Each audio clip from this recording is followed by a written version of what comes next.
गिबियाव बयनिसिमबो खुलुमनायखौ हरग्रोबाय। नोंथांमोना चेनेलाव गोदानब्ला अन्नानै चेनेलखौ साबस्क्राइब खालाम, लाइक खालाम। गिबि रादाबाव दङ।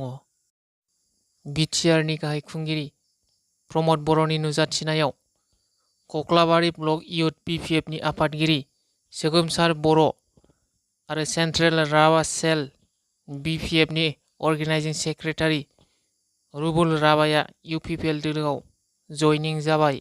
कक्लाबारि ब्लक इयुथ बिपिएफनि आफादगिरि सोगोमसार बर'आ बिपिएफ दोलोखौ गाज्रि मोननानै इउपिपिएल दोलोखौ मोजां मोननानै जयनिं जायो होननानै खौरांनि गेजेरजों बुंथिदों। बिटिआर गोरोबथानि मोनफ्रोमबो दफाफोरा 6 दाननि गेजेराव आबुङै मावफुंजायाब्ला एबसुआ फिन सोमावसारफिनगोन। बे बाथ्राखौ बुङो दुलाराय बर' फरायसा आफादनि आफादगिरि दिपेन बर'आ।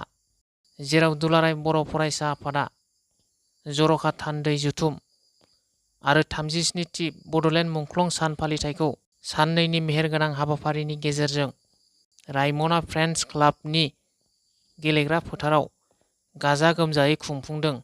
थांनाय मैया नैथि साननि गिबि हाबाफारियाव फुंबिलिनि आर'जखौ जागायनानै आफादनि गोथार फिरफिलाखौ ससे बिरहोयो एबसुनि आफादगिरि दिपेन बर' बिथाङा।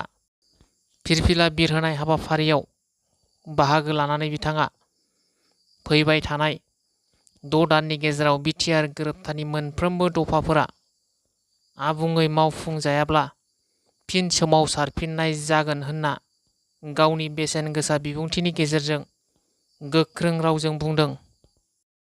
क'क्राझार जिल्लानि सिदामारियाव मोसौ खावनो फैनाय सिखावफोरा गारि गारनानै खारनाङो। थांनाय 11 जुन हरनि समाव क'क्राझार जिल्लानि सालाखाथि पुलिस आउटपस्टनि सिङाव थानाय सिदामारियाव मोसौ सिखावफोरा खबब्रै गारिखौ गारनानै खारनाङो। जाथायनि बागै मिथिनो मोननाय बादिब्ला सिखावफ्रा AS16-8803 नम्बरनि एल्ट' गारियाव माथाम मोसौफोरखौ दिखोनो नाजाबाय थानाय समावनो ओनसोलनि थागिबि रायजो राजाफोरा आन्दाज मोनना सिखावफोरखौ होसोना एल्ट' गारिखौ बुफाय बुसि खालामनायजों लोगोसे गारिखौ जब्द खालामनो हादों। क'क्राझार जिल्लानि हलथुगाव हाग्रा खोन्दोनि सिङाव थानाय उल्थापानि ओनसोलनि बेसेन गोसा दंफांफोरखौ सिखाव फालांगिरिफोरा सान हर फोजोबस्रांनायाव मुखुब जानायखौ नुनो मोन्दों।